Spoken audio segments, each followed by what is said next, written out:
Welcome to the Inside Out Money Podcast. Can't even recognize this place.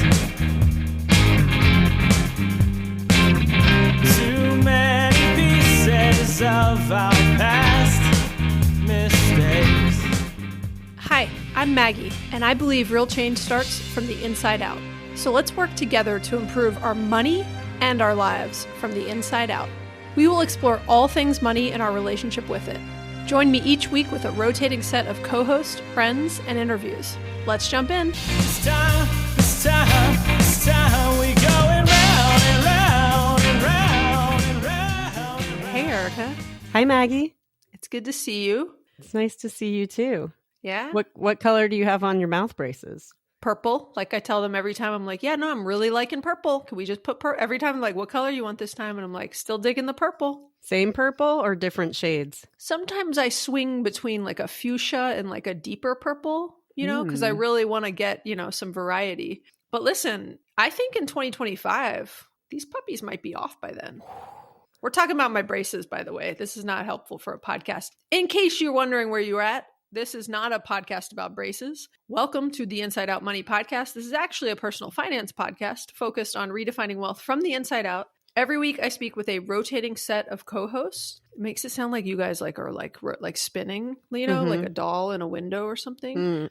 About a different, rotating dolls of co-hosts about a different financial topic. It's always focused on helping you improve your financial mindset and tactics. Today we have Erica. Erica and I go way back to high school. So early high school, our teens, before 13 years old, I think. Our tweens. And we are going to talk about how to spend less money going into the holidays, which can be a very intense time, not intense in a good way, on your personal finances, right? Like the holidays there's just so much marketing. Everywhere you go, people are trying to sell you things. They're sending catalogs to your house. There's a lot of peer pressure and things kids are asking for, family expectations and stress, and just everybody's holiday situation is different in terms of what it brings. But I think the average person's, not just like Christmas or Kwanzaa, or I was trying to think, or Hanukkah or whatever you might celebrate, even like, I know it's like we got Halloween coming up and then we got Thanksgiving, and there's probably other holidays in there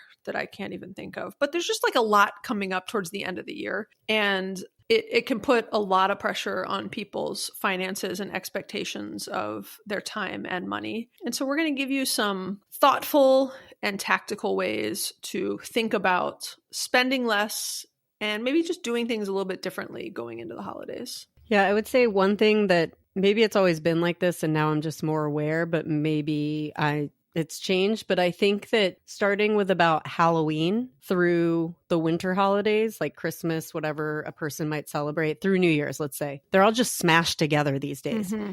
Like people start decorating earlier for Halloween, myself included. It's fun. If you're going to spend this money on the decorations or spend your time on decorations, you want to keep them up for a while. Yeah. So then that flows into Thanksgiving, maybe, keep the orange and the black and the white and the pumpkins and the gourds, whatnot. And then that slowly goes into the winter holidays with wreaths and different lights. And so I love it all. I get very excited about it, especially with my kids. I used to not be into it at all, but then, kids will get you into this stuff. Yes. But so it's exciting and it's overwhelming and it's a lot all at once because it's just smashed together where you're moving from one thing to the next and you're like, got to swap this out, put these things up. And you just look at how much stuff do I have? What did this all cost at the end of the day? Yeah. I took my kids to Target during like the later phases of the pandemic where we were just spending a lot of time decorating because people weren't really trick-or-treating as much. And I was just trying to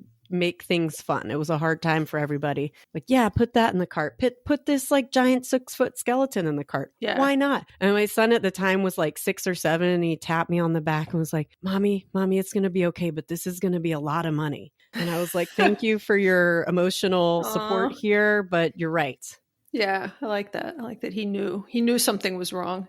Okay. On your note, though, we are recording this. Not technically, it is still in the month of September towards the end. Do you have any Halloween decor up yet? Not yet. There's a lot up in my neighborhood, and I'm like, what? It's not, and it's been up for like a week or two. I'm like, it's not even like October. I was like, it wasn't even close to October when I started seeing it go up, and I was like, I agree with you at times. I'm like, well, I have this, so let's get a good solid amount of time. But I'm not really sure. I feel like there's like somebody who starts putting stuff out, and then all of a sudden everyone's like, okay, it's safe to put out. I think that like the first day of fall, is that the official day when it's okay to put out Halloween decorations? That was just a few days ago, though. Yeah, actually, I wonder that because my neighbor was putting up her lights, and I was like, ooh, early. She's like, getting my money's worth. Yeah. But maybe it is the first day of fall.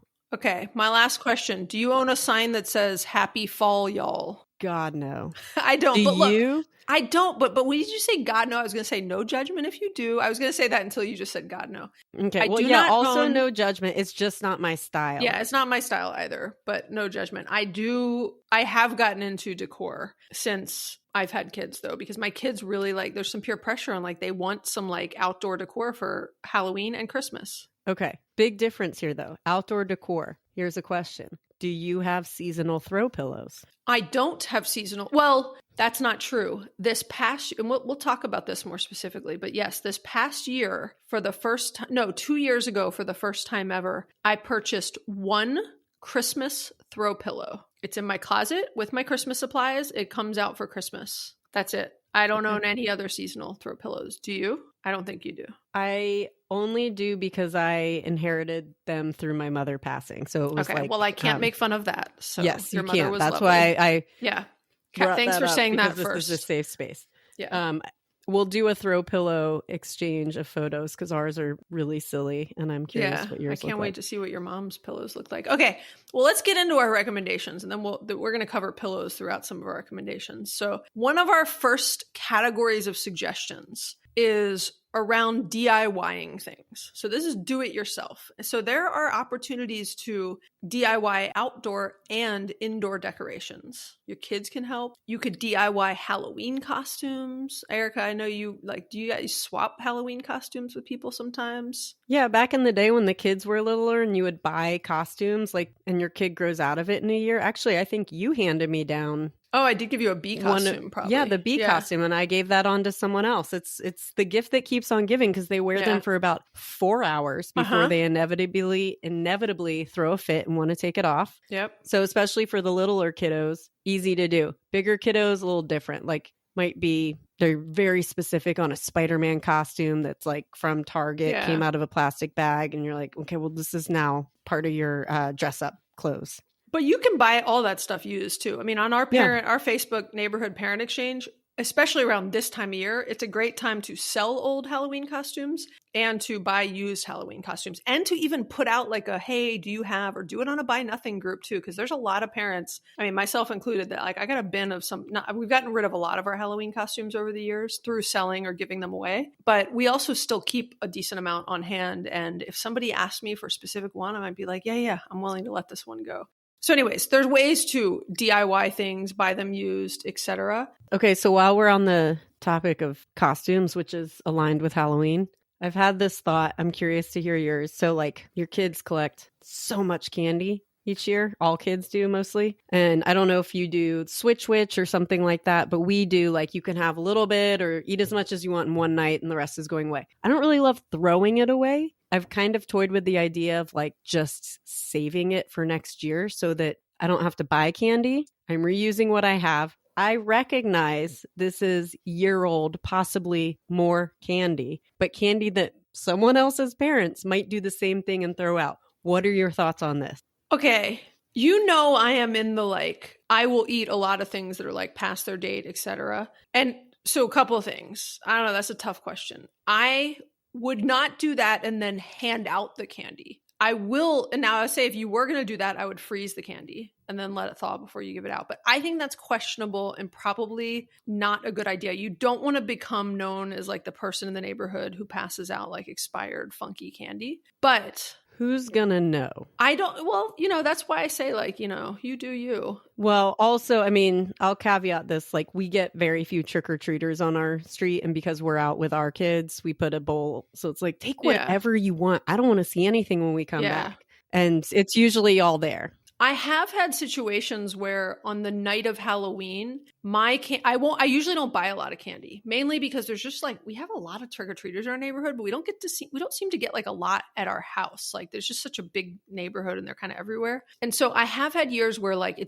I don't buy a massive amount. So then it's run out at my house because I also leave it out because I'm normally out trick-or-treating, and I'll refill the bowl from my kids' candy, right? Like in real time. So it's like fresh from this year, fresh from some other neighbor's house into my bowl. I've done that. I like the idea. I have tried to do that. My kids are like hawks and they're like mental math champions, like the landlord, and just seem to know, no, there's something missing. Yeah. They like weighed their candy. Yeah, but I might try that this year. Okay, let's talk about some other DIY stuff. You can DIY gifts for people. So I prefer this. Like when I would give gifts to sometimes people at work, if it was like my teammates, it was usually like a gift card if they're people that worked for me. But I also would usually mix it with something that I DIY'd. So like it could be baked goods, or like one year I did when I was really into sourdough bread, I gave everybody a loaf of sourdough bread, which is like a huge gift of my time because it takes a long time to make a good one. It could be muffins, like whatever you're good at. So one year I actually made custom designed return address labels with like different things. Like it's like, yours would have the Atlanta Braves on it because I know you love the Braves, and everybody's had something very personal to them on it. And they were a really cool, like neat design. And so it could be something very unique, but my big thing is like something useful.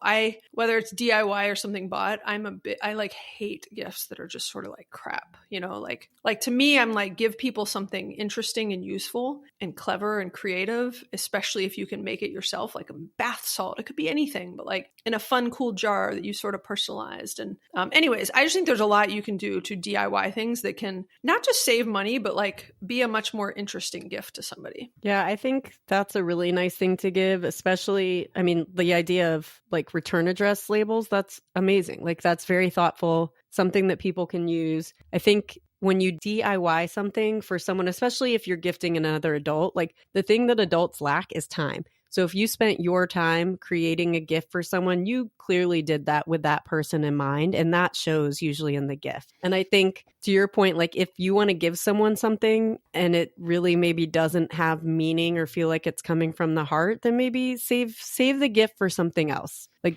just don't gift that person something. Or I shouldn't, that's unsolicited advice. I shouldn't give that. But I think people can genuinely tell when a gift is coming from the heart or just like, well, I got you this. Yeah, like I had to pick something up. Yeah. Yeah. I agree. And I love like my last thing on DIY gifts is, especially for like your partner or spouse or maybe kids I don't know if kids would appreciate this depending on their age, but like I love something like super creative and that is like sort of in some involvement of time. So like there'll be something where, the 100 days leading up to Christmas, every day you write a note about something nice that person did for you or that you love about them, and you put it in a jar and then you write a sweet note on it and give it to them on Christmas Day. Or maybe you did it all year. That would be really impressive if you had like 365 thoughts you had about what you love about them from every day that Maggie, year. That's my gift for you. Oh, you have to. Oh, sorry. Okay. Mm-hmm. I'll act surprised when it arrives. You have less than 365 days to come up with 365 reasons why you love me. That shouldn't be hard. I'm doing it all in one day. Just pretend like you didn't hear that. I'll never know. You get out like 12 different pens and like different handwriting and make it look like. I switch back and forth between my left hand and my right hand. Yeah. You can age some of them so they look like they were from like early 2024, Mm-hmm. Okay, so like, you can just get creative and spend 5 minutes on Google. Go ask AI for some creative like DIY gift solutions. There's a lot of cool things you could do. I also encourage your kids to do this. Like if you have siblings that want to gift each other things, like get creative and say, hey, we're going to DIY stuff. And like, we're going to go to the craft store and you each have a $10 budget, but then you're going to make something from that, for your siblings. Like there's so many ways to get creative. And on that note, one of our other big recommendations is just think about alternative gifts. And this could be anything from initiating like a white elephant gift exchange, which if you don't know what that is, go Google it, but it's just it's a style of a gift exchange. But it's the idea of if you have a group of like 10 girlfriends and you, for some reason, historically have always given each person a gift, which is daunting, I think. initiate a gift exchange and be like, hey, this year let's do a drawing, and just then we're only getting one gift each, right? Or you could agree that instead of getting each other gifts, you guys are all just going to go out to dinner together, or you're going to host a dinner at somebody's house and everybody's going to bring a dish, and you're going to create a really cool experience or tradition together. And so I just think there's so many things that you can initiate with a group of friends or family that is creating a new tradition that is an alternative to like prescribed gift giving. Like my least favorite thing is when people feel like they have to give a like quota of gifts, right? Like I'm not going to name this person, but like I know someone who their thing was like, you had to give them a list of what you wanted, and they kind of had a price limit in mind, and like they're working through those things. And I'm like, this just feels like a transactional thing. Like I can go buy all those things myself. Like if there's nothing you have in mind for me, what's the point of me listing a bunch of things that I would just buy from, you know what I mean? Like to me, that is like not the spirit of gift giving. And so I'm really into the like alternative experiences and or like making people things, and or if there's something truly, if I see something so cool, like you and I don't formally exchange gifts for any holidays, but every now and then if one of us sees something really cool, we send it to the other person. And like, I'm way more into like sort of just something that like is meaningful on any day of the year versus like having to produce something that somebody wants on a very specific day of the year. Yeah, I wholeheartedly agree with you on that. And especially with like us sending each other, as the example, sending each other gifts at random times of the year. It shows that we thought of you. We thought of each other. I thought of you. I'm going to send you this gift at this random time of year because I want you to feel happiness on that specific day. And that's the thing too, is like as adults, we have money to spend on ourselves. And maybe, you and I talk about minimalism and reducing the amount of things we have. Maybe it's not something like, yes, we would like it, but not something we have space for in our lives or physically in our house. And so I think if you do think you're going to exchange gifts with someone, like really talk about like, in the same vein of talking about finances and money, like, are you open to gifts? Would you rather take the money we would spend on a gift and maybe donate it to a local nonprofit? Would you rather use this money to go to dinner or volunteer our time, spend the time together? It comes back to like the things that we don't have as adults is our time and money, and how you balance that. We have the money, we don't have the time. How do you want to spend that? And this isn't true for everyone. I'll recognize this, but we get busier in our adult lives. And I think the alternative gifts and the DIY is great for family members who really don't need anything. And, you can show them your thoughtfulness in other ways. Yeah. Yeah. I love the concept you just said, Erica, of having gift giving expectation setting conversations, right? Of like, that came out weird, but you know what I mean? Like setting expectations around gift giving, and like, just like we encourage around finances that you said, I've had these conversations with like Greg's mom when I didn't have it like the day I first met her, but right when Greg and I first got together and I was meeting her and, a few years in and we're like, she's asking what the kids want for Christmas and stuff. I'm like, hey, the kids have like everything they need. We would appreciate money in their college fund, and if you still want to give them like a gift to open, but like they just don't need anything. And so, I think having those conversations with particularly like closer friends and family is incredibly important. And you should be able to, I know it's not always easy, but like you should be able to have those conversations. And those conversations might end in a mother or a parent or a mother-in-law saying, you know what, it's really important to me to give you gifts. Like that's how I show my love. And she said, but I don't mind if you tell me what you're into. You know what I mean? And so I want your guidance, whatever it is, like have those conversations, because I do think it is helpful to set expectations on the giving and receiving end, prior to the day after Christmas or something. So also on the alternative gifts, I really love the idea of like skill sharing. Right. So similar to like DIY of like, there might be something unique that you have a skill of doing, like give the gift of your skills to someone. So for me, it could actually be, I might actually do this as a fun thing this year to some of my closer friends and family, like in a holiday card saying, hey, if you're interested in, up to 2 hours free of financial coaching, I'm happy to offer it to my closest friends and family. Like just reach out if you ever want to do it. And then the ball's kind of in their court. And if they want to take me up on it, they're welcome to. And, it could be that like if you have a family member with, or even just a close friend with kids, give them a coupon and a little cute certificate for like a free night of babysitting, and even maybe dinner out on you, or just a free night of babysitting. They would love that. That's like the best gift you can give a kid with, or some adults with kids. Yeah, I love this idea. I mean, you've got a great thing to offer people. If anyone who I know is looking for a Christmas gift, I can provide you a link to this podcast. But other than that, I don't know. I don't know what I can offer you. Come up with something. But I love the idea of offering your skills. I think this ties in somewhat with like offering your time. Like I think taking someone out to do something where maybe you can barely find the time to see each other. So like, for example, the landlord's grandmother's older. She lives about an hour away. But for Christmas every year, we made a point that she loved hamburgers. So we take her out to a new burger place and we take her to a movie. And that was always our Christmas gift. Yeah. And like, she doesn't need anything, but she loved the time. She was always like, what burger place are we going to now? And so finding something, and that can go with like the tradition you were talking about, like maybe you have a group of friends, like let's try a new taco place every year or something, Yeah. But there are ways that you can get creative and it feels more meaningful because you made the time versus like, oh, we got to make this happen. I think the whole point of going into the holiday season is this is supposed to be thoughtful time together that's supposed to generate like the joy of the season,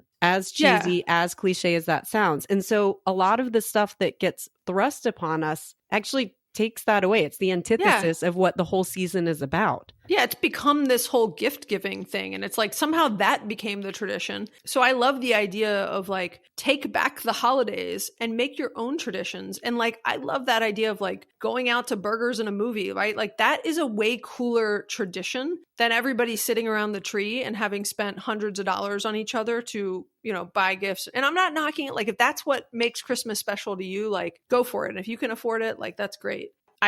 I'm much more of a fan of like, let's create some really cool, unique traditions for our family and let's come up with them together and like, let your kids get involved. And yeah. And I think like maybe there are some people who are like, yes, thank you. I don't want to do gifts every year, but I don't know how to approach this topic with my family. Or you said like someone's mother or mother-in-law might be upset. And maybe it's worth just trying to gently bring up the conversation because there might be more people if you're in a larger family setting or something like that where you can bring it up. There might be some people who are like, oh, thank goodness I've had the same thoughts, and it might spark that conversation that could lead to these meaningful traditions that don't get put in a drawer, for a year and maybe regifted, which is speaking of regifting, how do you feel about regifting? It depends. I think there are ways like if you got something and you're like, this is such a nice gift, I don't think I'll ever use it, and you pass it on to someone else in the form of a gift, I think that's okay. If you're passing off something you're like, this is garbage, I hate it, and you're like, I just want this out of my house, you have this, well, that's not cool. It goes again back to like, what is your intent around passing this along to someone? And so I don't dislike regifting. It's, I guess, the intention that's behind it. What is your take on it? I mean, my take is probably, I don't have like super strong views on it, but my general take, which I think is a common one, is regifting is totally fine as long as it's done openly. If someone gave me, I don't know, a crock pot, I don't know what made me think of that. And I was like, I already have a crock pot, I don't need another one. And you're like, I need a crock pot. I'm like, sweet, here you go. Here's a crock pot. Like, and I don't present it as if I just went out and bought you a new crock pot. I think it's totally cool to regift. I also like the term upcycled, right? Mm-hmm. But often, if it's something that person is going to want and needs and has mentioned or whatever, and it's something that I got, I'm not going to use, I think it's totally fine and respectable and everything else. I think where it's a little weird is kind of what you were saying too, of like, if it's just like something weird, like sometimes, I don't know, you would just get something that was like, it was like somebody had to tick the box of getting me a gift, and it was like something kind of like odd or cheap, or just again, ticking the box, not personal in any way to me, and just show like almost by what it is, it shows that they like clearly don't know me, which just like, it's not even a gift, it's just like an insult. I honestly would rather get nothing than something where, and I'm a hard person to shop. I've heard many people say like, I'm a hard person to shop for because I really don't like, if I want something, I'll just buy it myself. But yeah, I'm fine with regifting. I don't mind receiving something. I don't really care where it came from. I do think it's like probably in everyone's best interest to just tell somebody it was regifted. Yeah. Especially because what if they came back to you and were like, oh, this is broken, like, can you help me return it? And you're like, oh, actually, I didn't buy it, Yeah, you don't want to give the guise of like you had spent all this time trying to pick something out and you're like, actually, I just got it from the back of my closet.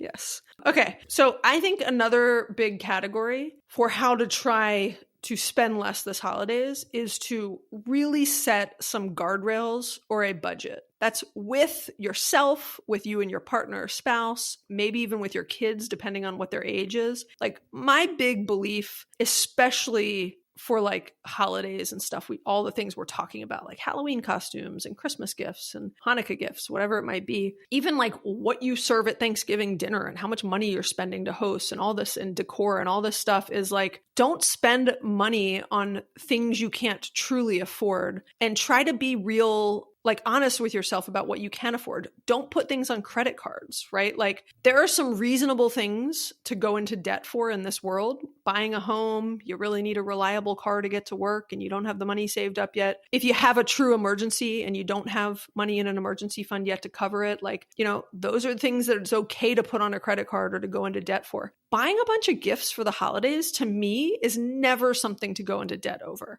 Like that's when you really get creative. We didn't talk about like used things even. Like there's nothing wrong with buying. It's funny, we talked about regifting. You're giving things to your kids. There's nothing wrong with something used or regifted that you're giving to like a 5-year-old, right? I'm more saying, which actually when I say that, I'm like, well, what's the difference with a 40-year-old, right? But I just think there's like, when I think about, you know, the holidays, I'm like, figure out a way to not have to put anything on credit cards unless you're paying that bill off, you know, at the end of the month. I was just laughing because when you were saying there's no difference between giving a 40-year-old and a 5-year-old something, the difference is that 40-year-olds aren't more excited about the packaging that the gift came in than the actual gift. Yeah. I mean, mostly, but yeah, well, I don't know. Let's put that to the test this holiday season. But yes, I agree with you on that. I think not going into debt over one day's worth of celebrations or multiple days scrunched into one. Just to double click on what you said, celebrations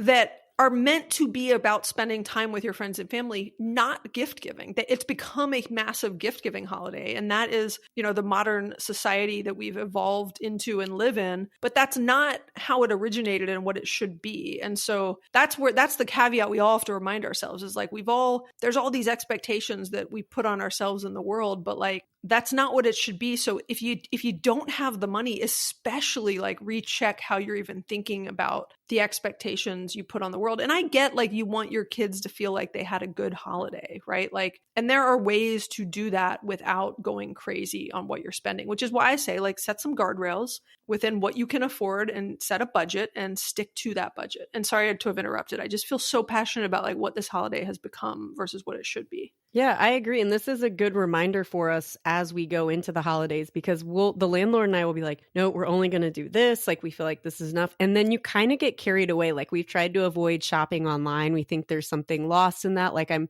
making it my goal, like no Amazon shopping for holiday gifts. So we'll go and like this, and this is like, this is a big day, but we take the kids to the mall to like shop for each other and shop for family members. And it's kind of fun. It's overwhelming. It's like everything we're talking about in one building. And like, it's too much, to be honest. But I find them all very stressful year round, but particularly during the holidays, I'm always like, oh my God, get me out of here. That's exactly how I feel, which is why I'm shocked that this was the landlord's idea, because he can't even handle a mall on like a Tuesday at noon, you know? So, but we go and it's kind of fun. And it's actually really helpful when we shop with our kids because they can see how much things cost as they're shopping for other people. So if we set a budget and we're like, okay, you want to get grandma or grandpa or pop this, then this is the cost that it is. And they're like, well, I want to buy this. It's like, well, how much money do you have? You know, so it helps them think through this as they buy gifts for other people and for each other. But one thing about kids, a friend told me this a while ago, and it was a really good way of thinking about it, of like you'd said, maybe you didn't say this, but kids need way less than we realize and that they realize. And we don't really need anything as adults. Like we've talked about, we can buy what we want. Although if you see something for like something. Oh, sorry. Also that's huge. But if, you know, it's so nice to get like something very unexpected on a holiday, birthday, whenever. In general, it is very nice. Yeah. I think you and I are the same where it's like, what am I opening? A sheet pan, you know, which was a gift that the landlord gave me. Well, if you need a new sheet pan, that's a great gift. That's the thing. Well, that's the thing. The irony is like, I don't cook, but I kept complaining about the sheet pan. Yeah. Well, then that actually shows he's listening. So good for him. Yeah, no, that was a good one. And they are It's a a nice sheet step pan? above. It's a nice Yeah. sheet pan. Nice. But one gift buying guideline that a friend told me that I really like is buy something specifically for kids, but could apply to anyone. Something you need, something you want, something to read, and something to wear. Love that. One of my favorite Instagram accounts, Begin at Home, posts that a lot. I've seen her post those like 4 things. I love those 4. Something you need, something you want, something to read, and something to wear. I love it. I was repeating sheet it for pans. anyone. And sheet pans. But that's something you need and something you could wear, right? Could you like cover like a sandwich board? Well, if you were like working from home and you had like, a shirt on up top and you wanted to make sure your bottom was covered, you could like set a sheet pan on your lap. Well, no one's seeing my bottom. But just in case your pan. camera fell low, that way you have a sheet pan covering up the fact that you don't have any pants on. And then the person on the other end says, "Thank goodness that sheet pan was there. Thank goodness you wore a sheet pan to work Yeah, today." you wore your sheet pan today. We're Clearly, twins. this is why I don't have a job, so I'm not familiar with what people wear on Zoom. Yeah, calls Maggie's anymore. not actually early retired. She uses air quotes for that, and it was just severely like an HR separation issue for because her I sheet wore pan, sheet pans to her work. sheet pan dress code My at work. sheet pan Zoom faux pas. Okay, yeah. So I love that guidance. And then also, like, as your kids get older, you can give them a budget. I mean, I know I talked a little bit about, like, not making it too transactional. But, when teenagers are asking for stuff, like, at times, sometimes my kids will, like, ask for a budget. And I'm like, oh, I don't want it to be that transactional. Like, what are you in the market for? Because, again, if you're asking me for a bunch of books, I'll get you more than if you're asking me. Are you talking about Christmas gifts? And you said, "What are you in the market for?" And that was like, how you. That is how I positioned it. I was like, what are you in the market for? What you need? What you need? What do And then think you opened need? your trench coat and your sheet pan fell down. Oh my gosh. I forgot what we were talking about. Okay. Wait, It is funny that you said, "What are you in the market for?" Because the boy one does call it his Christmas list of demands. So I like it. Yeah. Yeah. I like what are you in the market for? Like this is a negotiation. Like you start first. What are you asking for? Because you might get it all depending on how much you're asking for. I do like that. That's a capitalistic mindset way of asking, like, what's on your Christmas list? What are you in the market for? Yeah, it's a negotiation tactic. Like you tell me, you name a number first. Don't ever be the first person to say a number. Like that's not a good strategy. Okay, the next one is we're going to talk about throw pillows. You ready? Or maybe some sheet pans, some more too. Another piece of advice is to simplify your decor. So like we talked about at the very beginning, there's a lot of pressure to like decorate for all these holidays, and that can get incredibly expensive. There's a lot you can do to just have less, and like you can still decorate for Halloween and you don't need a million things, right? And so like a little can go a long way. You can focus on a more minimal approach. You can focus on less expensive items. You can try to get some used items. We tend to, when the kids were younger, they did have like a lot of, I was very surprised, but like it was like really important to them that like we decorate for Halloween. And I was like, oh, that's cute. And they wanted to decorate. I was like, I'm fine with decorating outside. They wanted to decorate inside too. And I was like, this is like, I did not grow up in a house where there was a single Halloween piece of decoration. I mean, I grew up in a house where like the night before my mom would go buy candy. It was like, there was nothing happening in advance of the day of Halloween. And so to me, it was just like a very foreign concept, but we don't have a lot of inside decor. To your point, we only own one throw pillow for Christmas, and I do own a blanket, a holiday blanket, but that thing gets used year round because it's really soft. But we've bought a number of things over the years, and every year I'll sometimes kind of like add one item to my Halloween decor. So I don't go crazy. Like, I've just sort of slowly built up, and I put the same, for the most part, until something breaks or dies, which happens every few years, I put the same set of stuff out. I've been using the same like 10 pieces of Halloween decor, and I've added a few pieces over the last 5 years. And I've, lost a few too. And sometimes I'll see some like posted that somebody's getting rid of, and I'm like, ooh, I'll take those. Those kind of fit in with what I got going on.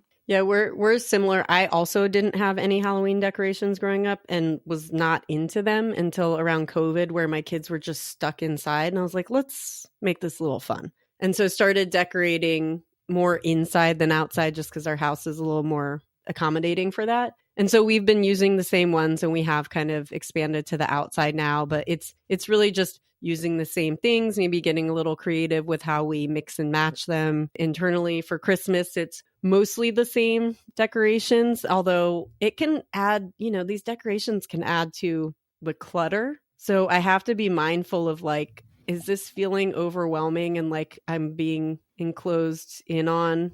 Yeah, it's a lot to store. Yeah, and just like when it's all out too. So I have to like, what is the stuff that actually like feels like this represents something? You know, like I have some decorations from my childhood, some decorations that I think that the kids have made over the years that I want represented, and you know, so it comes back to like, what is the thing that makes me feel happy in the season with all this? I'll throw out one thing going back to Halloween. We're going to get the dog a costume this year because it's part of a family costume. I'm actually very pro animal Halloween costumes. Like they're adorable. You know, Mary's one of our good friends, like, and her dog Pepito, who is like one of my favorite dogs. We were just talking about him. He just recently died and we love him very much. R.I.P. Pepito. He always had the best Halloween costumes. He was a pickleball player one year. He was a taco one year. He was a panda. He was a panda one year. He was a panda because I have a 100-pound Great Pyrenees named Daryl. I bought what I thought was an extra large panda costume. It was an extra small panda costume. So I sent it to Pepito. You got the X part right. I got the X part right. The latter part was it was like so that's how Pepito became a panda. That's how Pepito became a panda, and it was adorable. And I'm like, you know what? It was meant to be that Pepito was the panda. That's a good example of regifting. You told Mary that you ordered the wrong size, right? And that's why Pepito is now a panda. Well, it was also kind of like, can you have this? I can't send it back. Can and she was like, this? Boy, can I? And then he became I can the and panda. I will. Yeah, so I'm a big fan of, because like dressing dogs up is fun, right? If it's like enjoyable and everybody gets a kick out of it and like your dog looks adorable. I mean, if you're gonna dress them up, show them off, walk them out in that costume, you know? Oh, I show him off every day. I mean, this dog Daryl's is a also male a model. good dog. He's a good dog. Okay, one thing going back to like shopping for the seasons and how to be mindful of budget. One thing that I am not the best at, but I'm trying to be, is to shop throughout the year, because I don't know if things get more expensive closer to Christmas or the winter holidays. But like if you see something in May that you might want to buy for your kids or someone for a holiday, if it's not their birthday, put it aside, you know, just do it throughout the year where you're more mindful of your budget. Because I think we get sucked into the marketing and the capitalism of the holidays, the thing that Maggie and I just keep talking about and trying to say that we are trying to avoid doing. And so if you shop throughout the year, you might be a little more mindful of how you're spending things, like how much you want to spend on someone, like, oh, I already have a gift for this person or this many gifts for my kids or my parents. Yeah, I love that. And I have like a terrible memory, but I have like very visceral memories of certain things from my childhood. And I have memories of multiple years where like my mom would buy me something throughout the year, probably something I was like asking for, like a pair of earrings or something. And it was like at the arts festival in Atlanta, but it was, you know, months till Christmas. And she'd be like, okay, this will be a Christmas present though. But then she would like hide it somewhere and then she couldn't find it when Christmas rolled around. So then I'd get it like 2 years later when she happened to like come across it. So you just got to like have a special place you keep that stuff and then remember where you kept it. Mm-hmm. Yep. That sounds like my mom a bit too. Or you like, but it could also be handy because especially for people like you who had a poor memory at a young age, oddly enough, you probably had a bad memory. You probably forgot that your mom even bought you those earrings. And so you're like, oh my gosh, how did you know when you finally do open them or when she finds them? Yeah. We've done the same thing with our kids too, where because, you know, I have a bad memory where I'll be like cleaning out something and I'm like, I'll find some earrings that we bought like on vacation for one of the kids. And I'm like, oh, we bought these for Maddie, like at the beach at spring break. And they were supposed to be a Christmas present. Yeah. She doesn't, luckily like earrings still fit later, but if it was like clothing, I'd be like, yeah, doesn't even fit anymore. But you know, nice thought. Okay. Another thing is, and these are some kind of final tactical ones. Okay. We were talking about like, you were talking about roaming the aisles at Target during COVID. You know, you didn't have a choice during COVID. Times were tough. You had to do what you had to do. But like roaming the aisles of Target, especially with your kids or really with yourself this time of year, very dangerous. So try to make a list, avoid impulse shopping. You're already really busy during the holidays. So like do less shopping and don't just go like roaming around Target or Home Goods or TJ Maxx. Like it's really tempting and it's very dangerous. And you are very likely going to buy things that you didn't plan on buying and make impulse purchases. And so I really would make like a specific list of the people you need to get something for, what you need, and try to avoid these random shopping trips where you're just like looking around for people. Yeah, I think that's a really good piece of advice, especially if you're trying to be deliberate in what you gift people, you know, looking for something specific. Sometimes you might be surprised and be like, oh, that's exactly what I didn't even know I was looking for. Yeah. Or it could just be something that they're like, what the hell is this?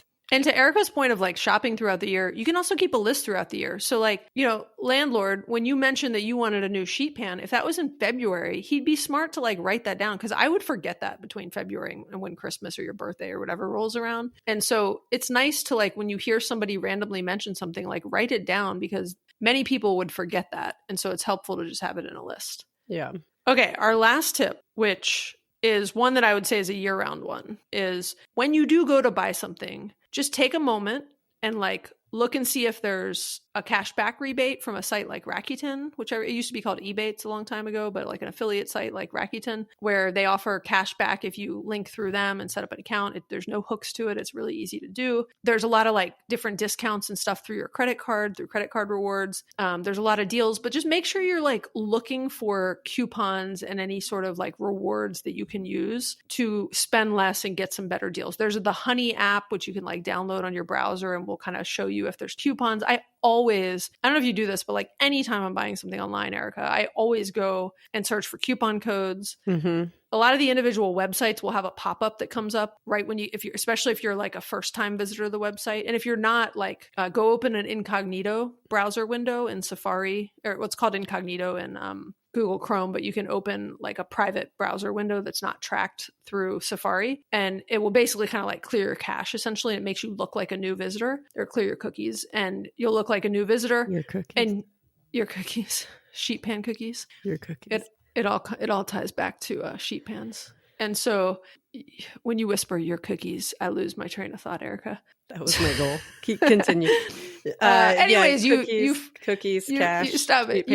A pop-up will come up and it'll say like, you can save 20% off if you sign up for like emails and text messages. And that's a legit coupon. So like do it and then unsubscribe, as soon as you get the coupon and unsubscribe. That's the way to get out of that. That's the key, is unsubscribe. Yes. Do it. You subscribe long enough to get that coupon code. I just did this for a couch I bought. And then you immediately go unsubscribe. And you can stop the text messages too. You just reply and say stop. That's even easier than email. But just be cognizant of like, look for discounts and try to use coupons, rewards, and other things, because there's a lot of them out there year round, but also during the holidays. I think that's a great one to end on, because it kind of like, it's the last step of making a purchase, especially online, but it's a good way to save money when you know that you're on a budget, most likely at the end of the year, and just want to be mindful of this year round, but also during the holidays where you get to January and you're like, what, who cleaned out my bank account? Yeah.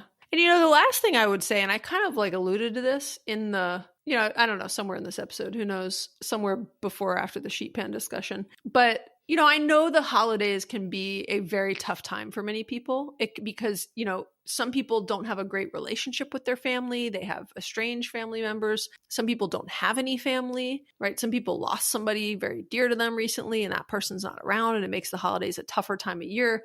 I just think, it can be a very tough time for many people. And I often think of the holidays as like, it should be a happy time, but it isn't always for everybody. And so I just wanted to recognize and empathize with that and remind people that you can make the holidays what you want it to be. So if you don't like gift giving, which I don't really like personally, it's not that I don't like gift giving. I don't like the whole transactional nature of it all, but you can make it what you want. You can make your own fun traditions with your kids and your family or your friends or yourself, right? Whatever it might be. Maybe you do some self-care over the holidays if you're alone around the holidays. And if that makes you sad, treat yourself. Just figure out ways to think about what matters to you and how you want to spend your holidays, and be, just as we talk about with money, be very thoughtful and intentional about envisioning what you want your holiday experience to look like and doing some proactive things to actually make that come to life. I think that's a perfect thing to end on. No notes. I'm not adding anything. I mean, I like it. That really is like what works best for you and feels best for you. That's how you should spend your holidays. And it isn't about the gifts and the money. It's about what makes you feel good in your soul during this time. So yeah, what's in there? That was perfect, Maggie. Well said. Thanks, Erica. Appreciate it. Okay, well, we appreciate you guys listening. We know your time is limited and valuable, especially around the holidays. And we always appreciate you spending some of it with us. If you have enjoyed this episode, we love it when you give us a written review on Apple Podcasts. That's what we want as a holiday gift, to be clear. And you can also leave us a rating on Spotify. We really appreciate it. Yeah, we encourage you to share this episode with a friend or family member to encourage ongoing discussions about money. Maybe if you share it with someone, you're like, hint, hint, let's not exchange gifts this year. You can also subscribe wherever you listen to podcasts. And if you have thoughts or questions, we'd absolutely love to hear from you. And you can leave a voicemail or text us at 404-981-3370 or hit us up on Instagram. Awesome. Thanks, Erica. Thanks, Maggie. Bye-bye. Bye. Bye. Bye.